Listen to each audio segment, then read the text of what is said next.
Welcome to the True North Compliance Podcast, where we discuss regulatory and compliance issues for Canadian business.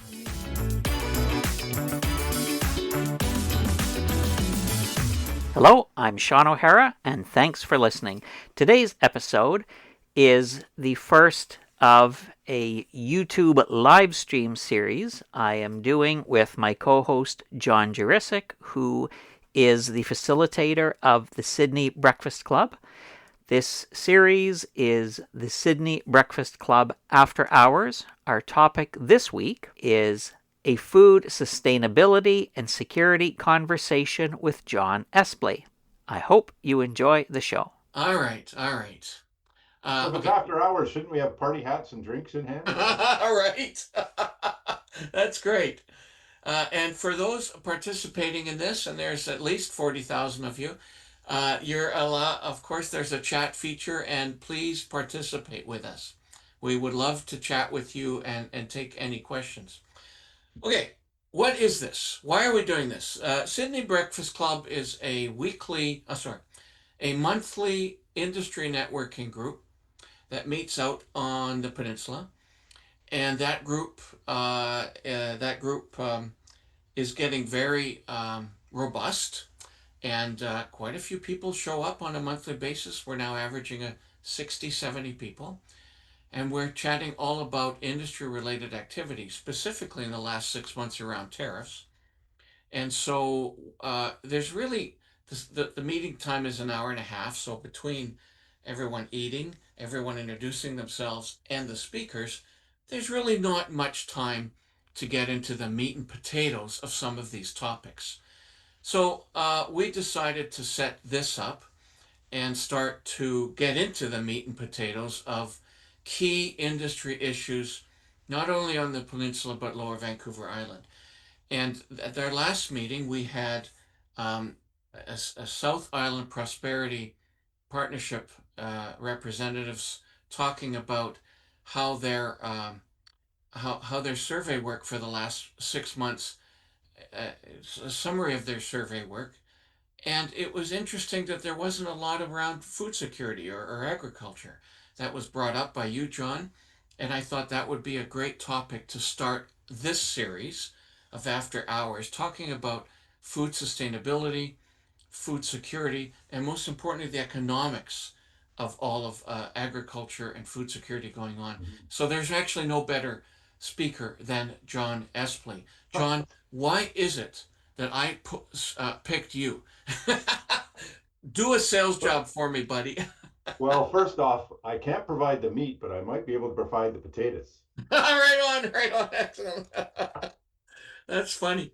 So the reason we're doing this, reason John has asked me to speak, is because I'm one of the co-founders of the brand new Blenkinsop Community Agricultural Centre, which, as far as we can find, it's the first of this size combination community garden and community farm plot privately funded enterprise in Canada. We can't find anything exactly like this in Canada. What? Really? That's amazing. Small developers will often let their land go for use for gardens until they get a development, or there's community gardens galore that are funded by municipalities.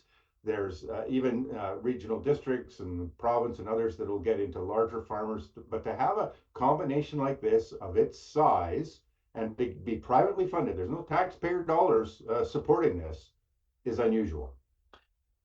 John, what exactly is it? Explain to us that to like folks like me who don't know what you're doing. I love the name. I know it has to do with agriculture, but So my business partner and I bought 14 acres of farmland in the Blenkinsop Valley, which is a prime example of urban farming. We have some great farming in that valley, right in the center of the big city of Victoria. Then that's one unique piece, by the way. Most of the community gardens are done on land that, we don't need this land. It's not, it hasn't been farmed before. It's just, I don't want to say junk land, but it's not proper agricultural land, as opposed to what we've created is on farmland, has been a farm there for generations. So it's pretty special. So we've bought the 14 acres. We've divided it up. Our first go around, we've got 470 community garden plots, 5 foot by 10 foot each.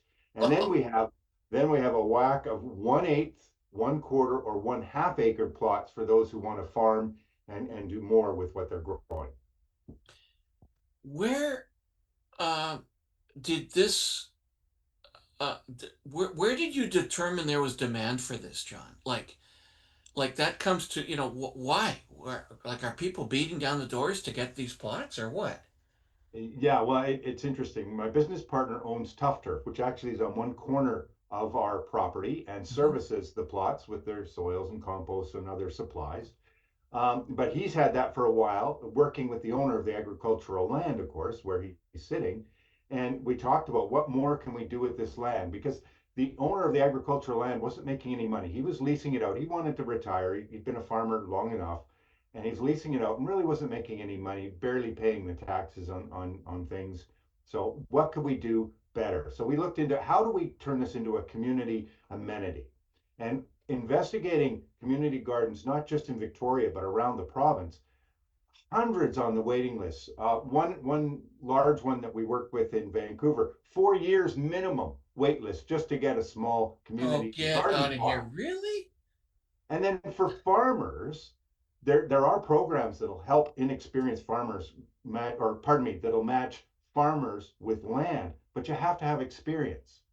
Well, where do you get experience? Well, again, with us, you can rent the eighth, quarter, half acre. We don't demand that you have experience. And on top of that, we provide a lot of the equipment that they can just pay us a service fee. We bought a tractor and all the rototilling equipment and so on. So they pay us a Yes. small fee. We come out and do that. They don't have to invest the tens, well, hundreds of thousands that we did. So they can get started. And hopefully, if they say, we want to grow, now they can say we have experience. Um, okay. Thank you very much. Such a great service for the community. I'm glad that it's working out. Let's um, let's start getting into some of the issues around food security. First of all, there's a perception by people. Okay, I'm going to now assume that I don't know anything about this topic. In fact, I don't. And so I'm going to ask some very on the street type questions. Okay. When I first heard the term food security, I thought it talked about fencing. Oh, I see. Right on. Having spent my teen years in the Fraser Valley and farm country, I thought, oh, food security. Yeah, you need an electric fence. Fascinating. When I drive my vehicle to the ferry, okay, I live in town, and I start to hit the peninsula, it looks like there's a ton of land. A ton of land. If you even come off the highway, there is a bunch of farmland out there. And my gut sense is that there's so much food being farmed that there's enough for all of us. And I've since learned over the years that that's not the case. Can you give us a sense of sort of some of the practicality of land availability, the farming, and how much food is that producing for us in terms of percentages? Well, again, the stats and who you talk to vary, but my research is anywheres from a high of 10% to some of the farmers will say as low as 4% of the ALR land on Vancouver Island is actually used for farming, to What? feed our people. Yeah. What? So we have all this protected land. The government's done a great job in protecting the land, but it's not being used or utilized to the extent that it could. So that's problem number one, right? And that's a part of what we discovered, right? That the land just, one crop, or yes, we need to feed our animals hay, but we can't grow hay on everything, right? You and I can't eat hay. We have to have a variety of products. Plus, when you have a variety of products on the land, that also helps the land over time.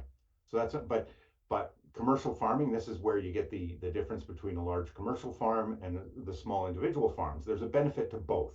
We need both. And right now, we don't really have a lot of both. The smaller farms that are producing a lot of the produce of the agriculture, especially locally, are, for many reasons, economic, government, you name it, are struggling, and it's a problem, and we need to help that. The So, other thing to realize is where, especially for us on the island, like for BC, we can say a lot of our produce comes from California, and that has its positives, negatives. Certainly with the US administration, there's challenges. But for the island, it's even more important. We get everything because we don't grow it here, we get everything by boat. Now, what happens if there's a problem, if there's a strike, if there's bad weather, whatever it is? Again, statistics, 2 to 3 days supply of food here.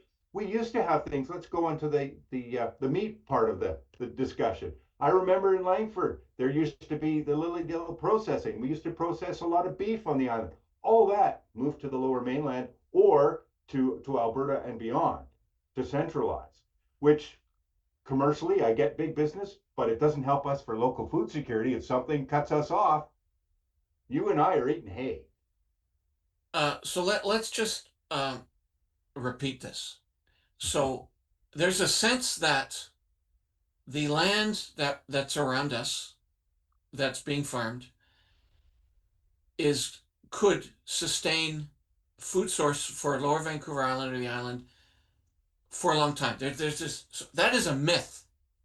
You're telling me that's a myth, Yes. and that in de facto, that of the land available that's currently being farmed, about 10% of it is actually food for the region, or you mean they're shipping 90% of it out? Uh, Not a lot. We don't grow a lot on the island that's getting shipped out, from my knowledge. Now, there's a lot of people more involved in farming than I am, but we don't grow a lot that's being shipped out necessarily. Other than I believe the dairy is one that gets shipped out a lot. Right, right. Um, but on the produce, you just don't see it. You don't see a lot of farms on the island that are producing tons and tons of agriculture. You don't see the huge orchards that you'd have, say, in the Okanagan. So there's not a Yes. lot of product to ship out. There are some that do, but not to any large extent. The problem is we're just not growing enough here on the island. Well, this is fascinating. This is fascinating and disturbing. Uh, uh, During COVID, some of us had some online webinars, and the statistics you've just uh, conveyed to us are exactly what we heard back then. There is a myth that, in fact, the island has got food sustainability. Okay, so okay, next question. Thank you for that. That's disturbing. Uh, Now, what I've also heard is the business models around agriculture and creating food are starting to not work. We've had folks, farmers, own lots of land, especially on the peninsula, for maybe 20, 30 years, maybe more.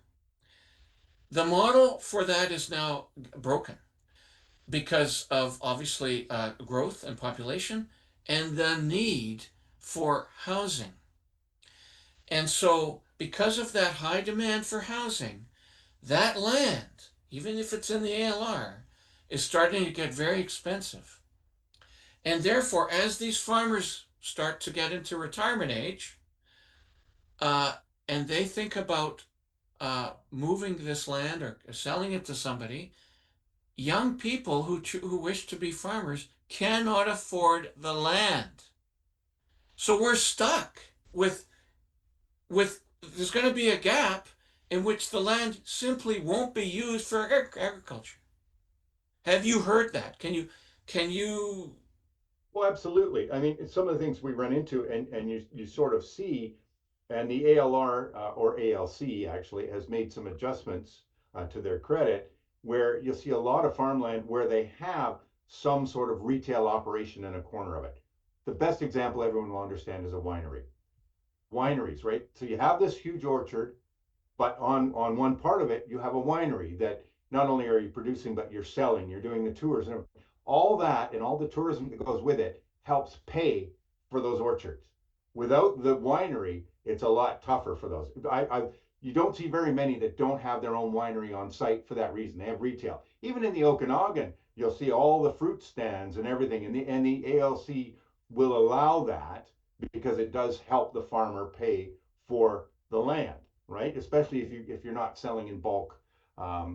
You have to be pretty large to sell in bulk to the grocery store chains or the distributors that Yeah, yeah, deal with that. yeah. So that's one piece, but it's very, very limited. It's very limited, and we'll get into this in a minute, I'm sure, where we have a problem with that. Yes. Um, but the other piece of it is, to your point, the farmers, we don't have generations that are doing farming anymore. We don't have young people coming into farming. Most people, especially younger people, they think, oh, my food, yeah, it comes from the grocery store. Well, I hate to tell you, it has to start somewhere in the ground, right? And that's something that our project, not only did we hope we would be able to teach, it's already happening. We've already had tours of high school kids. We've had all these new growers coming in that want to learn and understand how to grow food.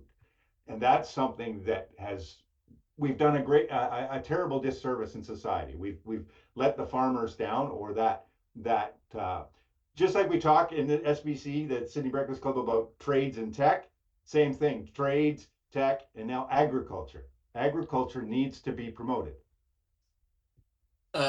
Okay, so I think through this series of questions and framing, we've come down to your business now. Okay, so we've determined that in fact the island is not food sustainable for the long term. Okay, we've now determined that the existing processes by which we create food through agriculture are challenged, okay, for a lot of economic reasons.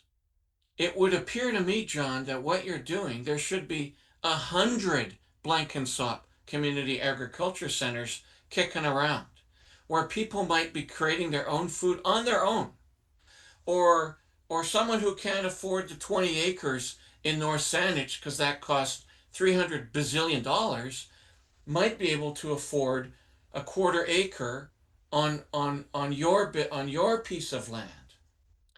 Okay, so I'm now even more glad that we invited you, because I can't believe it.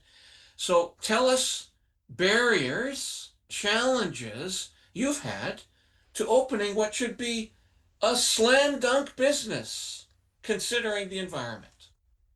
Well, one of the things that you didn't mention was, what about, because of density, all the small townhomes and condominiums and everything? Those people don't even get a garden, right?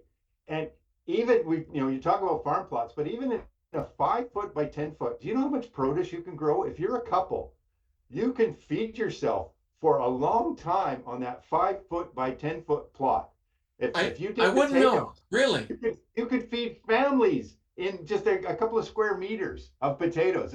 People don't understand how, if it's done right, how much you can grow. So when we have families that have one or two, or some of them 4 or 5 by 10 plots, they can feed their families because they don't have the land, right? They live in Yes, condos or apartments or yes, retired. We have some retirement home folks. I love it. And then when you get to the farmers, they 8 and 1/4 acres. Now you can feed multiple families or yeah. multiple groups, or Or not run for a profit. business. Yeah, Yeah, a not for profit. What if, hey, we've got volunteers or people growing food that they can feed people fresh produce, right? We're always counting on the grocery stores, which they do all they can. I love them. But what about having another access to fresh produce? Now, the challenges that we've run into are the governmental approvals. So as I mentioned, the ALC and ALR earlier, what we're doing doesn't really come under their mandate. It's quite confusing for them, right? So that's a challenge, because we're not your typical farm. And municipalities, the latest thing that we're dealing with is taxes. Well, apparently we're no longer a farm, even though everyone's growing there, but we're no longer a farm. And it's not the fault of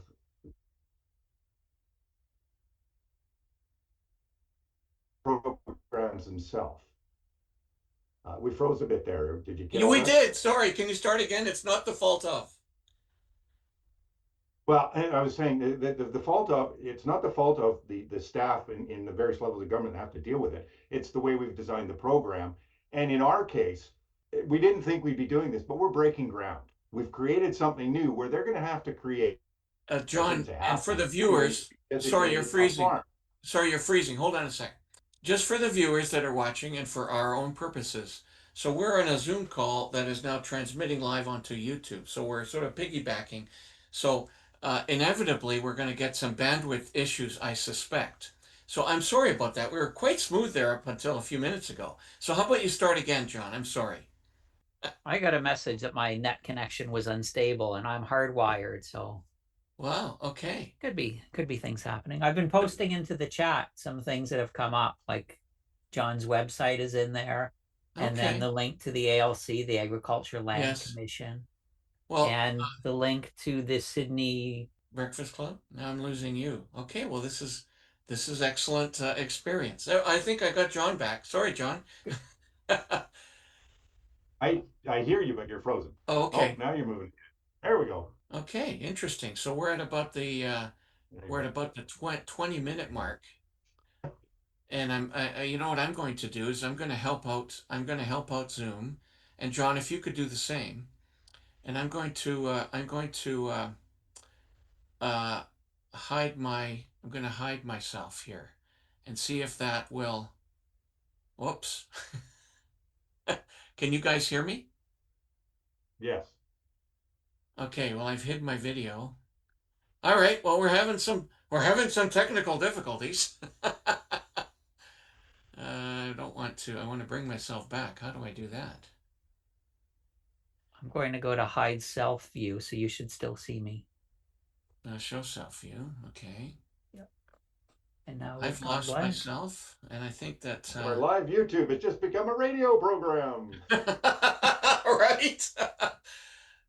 John, can you hear us? I There can we hear go. you. Can you hear me? Yes. All right. Okay. Well, that's why Can I we do continue? this. So let's pick up as where we were, John, and that was you were explaining sort of the mechanics of getting a plot and what does that and some of the challenges that government gave you. Yeah. So first off, being designated a farm for the tax credits and everything that come with it, because the project that we're doing, we want to charge folks as little as we can. So we, and this is a funny thing. And as a businessman, I should have known better. I assumed that we would qualify because we were growing on the land and meeting all the criteria. But apparently, we don't qualify as a farm for the tax credits. So right now, the system is you have to sell everything that you're growing. So somebody can grow a bit of hay on their land, and as long as they meet the dollar criteria, they get the tax credit. But let's say, forget our program. Let's say you get 4 or 5 families together and they get a few acres to grow to feed their families, but they don't sell to anyone, they feed themselves. Guess what? Based on that criteria, you don't get tax credits for growing on the land. So we're not helping people to grow. Again, food security, we need to do everything we can to help people to grow. So we are working with the various levels, but it's a struggle because we're unique. We're creating a new system. And here's where it gets even more important, John. We since launching this, and you have to understand our people have only been growing since May. So we're brand new.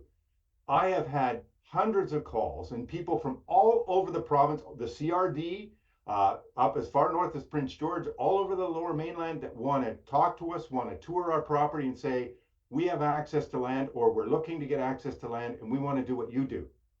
And it's a shame because I'm telling them, yeah, I'll tell you everything that we've done, but hold off until we solve these issues. We solve these issues. Like even here's the two little things. Well, you think they're little things that struggled. We had to put a parking lot. We have all these people farming and gardening, but they have to have a place to park. Well, that's a challenge because we're taking that little bit of land out of the ALR. So we're going through the approval process, and we're still dealing with that, just so you know. But we've asked, we have to have a place for them to park. Putting in a driveway, just putting in a driveway was a challenge because the agricultural land, it didn't have a driveway on it. So we had to have a place for people to drive into the parking lot. I don't even want to tell you how much that cost me through the municipality. Yeah. So it We sounds need to like change things. yeah, it sounds like the municipalities, even the government legislation, needs to catch up with reality. Yeah, and the funny thing, I have to say, all the politicians at all levels, they're loving this. They said, "Can we have this yesterday?" The problem is the bureaucracy, and again, I don't blame the staff, but it's the process that's been set up doesn't allow for who we are. We got to fix that. We got to change that. So there's a comment in our chat, and let's encourage chat. And thank you, Philip. Mentioned Yes. something called OUR Eco Village. Not sure what that is. OUR Eco Village in Shining Lake has a wealth of experience with zoning changes to facilitate agriculture. Now, I don't know if that's a business or that is what's happening. Are you aware, John, of municipalities, let's say just on the island, that are more friendly to rezoning or helping us move to a more accommodating process structure to achieve food sustainability? I hate to say it, and I haven't looked into every municipality because I was only focused on our own. But Yes. from what I'm getting, I can tell you, I'm getting more comments from others that want to do this, and they're talking to their municipality. Other ones, not Saanich where we are, but other ones, and the answer is no, you can't do that. Now, here's the funny thing: for what we're doing, we don't need rezoning. It's already ALR land, and we're growing on it. We don't Yes. need rezoning. We just need them to look at it and treat it as a farm, as if we were growing 14 acres of hay. Just treat it the same way, please. That's all we're Okay, asking. let me get this straight. So you have acreage, and its sole purpose is to grow food. There's nothing else going. Maybe you'll set up a small little retail one, but whatever. Right now, its only purpose. My understanding that if you have land that grows food, you are a farm. But because you have this broken into little plots, which make it more affordable, more convenient, easier for people to grow their own food, you are not categorized as a farm in the municipality's point of view. Is In, that screwed up vision correct? I'm going to back up a bit. It's not directly in the municipality's point of view. It's in BC assessment, which then the municipalities use what BC assessment said. Oh, I And see. now we looked into, okay, well, the municipality, they can make up and adjust taxes. But because we're not a not-for-profit, see, there's all these little loopholes. A not-for-profit gets looked at differently than a for-profit. But trust me, a not-for-profit would have a hard time coming up with the dollars and doing this deal that we've done. Yeah. Yes. So that's another. So there's all these challenges. That's why I say we don't fit in the boxes. I hate boxes because we don't fit in any of them. Because these are not loopholes. These are barriers. A loophole should allow you to do something, not stop you. Now, what people need to understand is the way the BC assessment has it set up right now, depending on the size of the land, they have criteria as to how much you must sell. And the smaller your piece of land, the more dollar percentage you must sell, because they don't want people, and fairly, and this is right, they don't want people just having land saying, "Oh, I sold $100, it's a farm." No, that's not right either, right? So the smaller it is, so someone that has, say, 2 acres, I believe it's 2 acres or less, you have to sell $10,000 in produce to qualify as a farm under BC assessment, right? So of course, our people, some of them may or may not sell, but even if they did, they'd have to apply themselves. We can't apply as the landowners, as the people who spend all the money so that they can grow. So these are the challenges. The system doesn't recognize who we are. So someone coming in and buying this land, right now, for example, the CRD is trying to create farms. For those who are not in Victoria, that's our capital regional district that includes all 13 municipalities. Woohoo, 13. And is trying to create farmland for people to use, to access. They've been at it for 10 years and haven't been able to make it come to fruition yet. They're really close, but they've come to us and said, "We love what you're doing because, although the idea has been years in the making, we did this within 1 year, putting up our own money, putting up our own time." And why are we not encouraging other business people, anyone to do this, right? Every time my partner and I walk out and our gardeners and our farmers are there, they're bending over backwards to say thank you, right? My partner, well, I don't want to embarrass him, but sometimes he's in tears because they just make him feel so wonderful for doing this, right? Why are we not encouraging this behavior? And again, I'm not trying to lay blame. I'm just saying the system needs work. Well, and that's why we're doing this. We're doing this to start to get the message spread out into the community. Luckily for us, because of technology developments, we're going to be able to put this message out across social media, and your message around government, will you please make this easier? And we're not, look, this is so simply logical policy development. It's not like changing density massively on a plot of land that's been used for farming for 100 years. This is simply land that is already or was being farmed is now being made more efficient and adjusting to the way we live now. Can you please make that a little easier? And the demand is there. Have I captured that correctly, John? Yeah. And to the government's credit, I understand we don't want people just buying ALR land and putting the 1 or 2 houses they're allowed. We could have done that, right? We have 3 plots. We could have built 3 houses legally. Mm.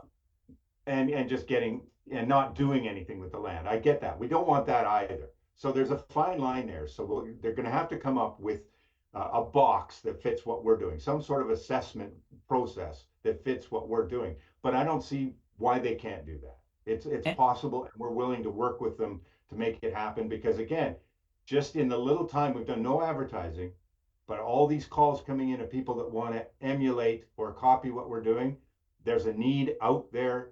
We can grow for our communities locally. We won't have to rely on faraway places. So if we have transportation or tariff issues, we don't have to rely on that. We can do more. And it's not just a case of getting an exemption, because an exemption for you will not solve the issue for the people in the rest of the province. I've had that conversation. Again, I'm working with the Ministry of Agriculture, although it's the Ministry of Finance that actually controls the tax side of it. But all the approvals and everything, yeah, if we could have something province-wide, then it's easy. I'd like to call it a Made in BC program. Let's have a Made in BC or a Made in Blenkinsop program that covers everyone in the province. It gives the municipalities some guidelines. Here's what they need.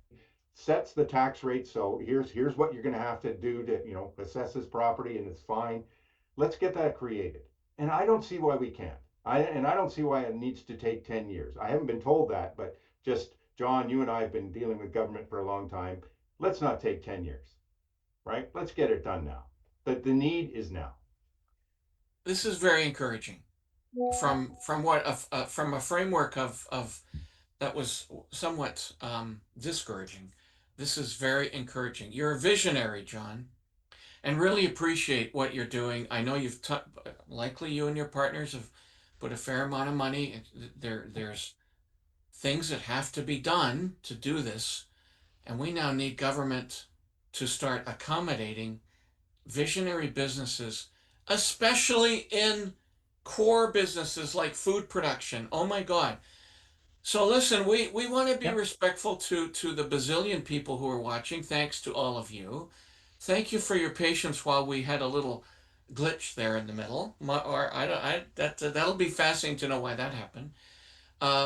But we are at the half an hour mark, and we should likely say goodbye to everybody. But John, do you have some final words? Or one thing here?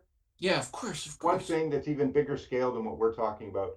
For people who don't know Cascadia seaweed here on the island, and I was told I could say this, their approval to get their products for use in agriculture in California, which is one of the strictest agricultural places going, took 90 days. To my knowledge, it's a year, and they still don't have approval in Canada. Oh, what? No! You can clarify that with them. I hope I'm not speaking out of turn, but they told me, I could say. I think we heard the same thing at the Sidney Breakfast Club. We heard the same. 6 months. 6 months ago. 6 months ago, they said it had been a year and a half. So if it's still not in place, it's 2 years. 90 Yeah. days in California, which is the strictest agriculture. You got to go through when you're driving in. You can't take in an orange. Well, as a great closing remark, Philip on our chat says, we need to convey the urgency before the shelves go empty. Yes.